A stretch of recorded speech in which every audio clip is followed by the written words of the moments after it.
Dinner tables are supposed to be warm places, filled with the aroma of food and the comfort of family. But that evening, the air around me felt heavier than the steam rising from the mashed potatoes. We were gathered at my daughter Anna's home, the whole family sitting together, the kind of scene that should have brought me peace. Instead, it became the night I would never forget. The clinking of cutlery and bursts of laughter filled the room. My son-in-law Eric sat across from me, his arm wrapped casually around Anna's chair.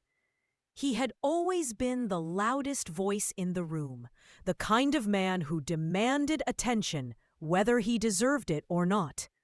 And that night, after one too many glasses of wine, his words sliced through the chatter like a knife. "So, tell me," he said with a smirk, his eyes locking onto mine, "how does it feel to be a loser?" For a moment, I thought I'd misheard him. But then, the table erupted in laughter. My grandchildren giggled because they thought it was a joke. My daughter smiled awkwardly, and even George, my brother-in-law, chuckled nervously. Everyone laughed, except me. I sat there frozen, gripping my fork so tightly my knuckles turned white. The room blurred around me, the laughter echoing like cruel thunder in my ears. I swallowed hard, forcing myself not to cry, not to give him the satisfaction. But inside, my heart cracked into pieces. Eric leaned back, satisfied with the chaos he'd caused. "You never did much with your life, did you?" he continued. "Living off scraps, depending on others. Must be nice not having any real accomplishments." Each word was another stab, each laugh another reminder that I was alone at this table. I looked at Anna, hoping for her to defend me, to stand up and silence the cruelty. But she kept her head down, pushing peas around her plate as though she hadn't heard a thing. My chest tightened. The girl I raised, the child I had sacrificed so much for, sat there in silence while her husband tore me apart.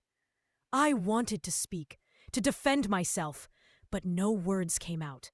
I thought about the years I had worked tirelessly, not in boardrooms or flashy careers, but in kitchens, in late-night shifts, in countless sacrifices to make sure my children had a better life than I did. Was that not success? Was that not worth respect? I excused myself quietly, pushing my chair back. The laughter continued, as if my absence didn't matter. I walked into the small guest bathroom, locked the door, and let the tears flow silently down my face.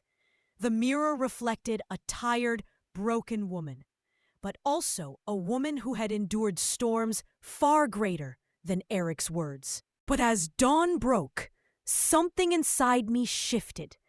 If they wanted to call me a loser, then it was time to redefine what winning meant for me.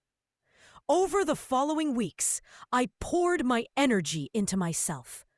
I enrolled in a local writing workshop I had always dreamed of joining, but never had the courage to.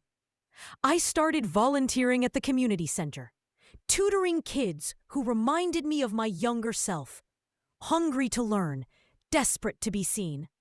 Slowly, people outside my family began to appreciate me, to thank me, to remind me that my life still held meaning.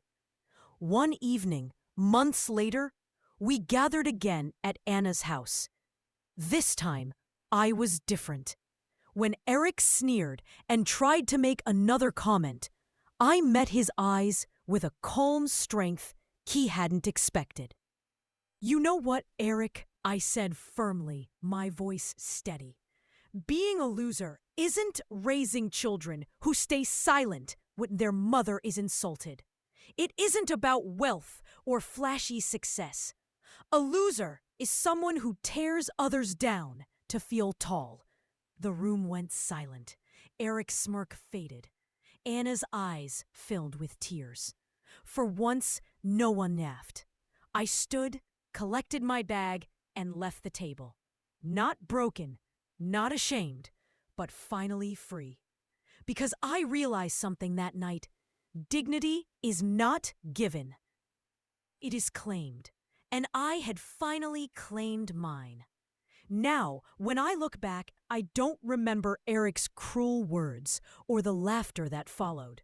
I remember the moment I chose myself. And in that moment, I stopped being invisible. I was no longer the loser he tried to paint me as. I was the woman who had survived, endured, and risen stronger than they ever imagined.